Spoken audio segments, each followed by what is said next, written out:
Nosaltres tenim una instal·lació a la nostra confraria, concretament a l'Abadia de Roses, que fa uns 30 anys i escaig que la tenim, consta de 9 gàbies, unes 100 tonelades de peix, no gaire més, 100 i escaig. Una instal·lació molt petitona, però pel dia a dia nostre i per poder subministrar la nostra comarca, nosaltres pensem que és ideal. L'aqüicultura esdevé ja una activitat estratègica, sobretot perquè les pesques cada cop van a menys i sobretot perquè per tenir un producte de qualitat i de quilòmetre zero i que pugui abastir els mercats locals de peix de la zona.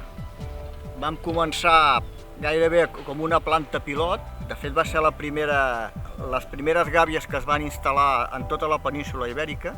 En aquell moment era gairebé, diguem-ne, molt pioner, no? Nosaltres ja des d'un bon començament vam intentar fer una alimentació de molta qualitat, basat en farines de peix, perquè el llobarro és un animal carnívor i necessita proteïna animal. A més, també fem servir un pinso baix en energia, o sigui, amb poc greix, que això fa que tingui un creixement més lent, però la qualitat del producte final molt millor.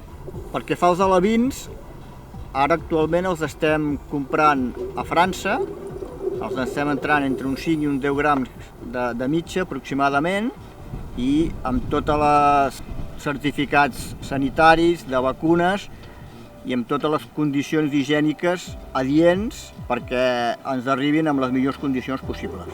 Pel que fa al benestar animal, el més important és que el peix tingui les màximes condicions de qualitat de l'aigua, sobretot molt ben oxigenades.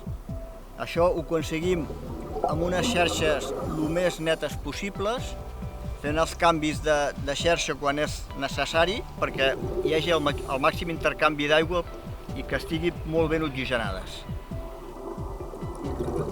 Juntament amb la Confraria de Pescadors de Roses, l'any 2022 vam començar la primera prova pilot d'un cultiu de macroalgues aquí a l'Abadia de Roses. El motiu de cultivar les algues és que si les associem amb una aqüicultura ja existent de peix o de musclo és molt més eficient. Amb l'aqüicultura el que podem fer és tenir el musclo en superfície, en horitzontal, i a nivell multitròfic, que és el que nosaltres estem intentant fer a nivell vertical, podem cultivar les algues. Uns als altres s'alimenten dels nutrients que deixen, estan donant un valor ecosistèmic, estan incrementant el capital del mar i estem treballant el que s'està parlant ara, que és l'economia blava. Hem après a consumir el producte de quilòmetre zero, no? Nosaltres, més que quilòmetre zero, en diem la milla zero, no? Nosaltres intentem fer aquesta producció, que és molt petitona, unes 100 i escaig de tonelades, com us he dit, que abasteix a la nostra província, bàsicament, no?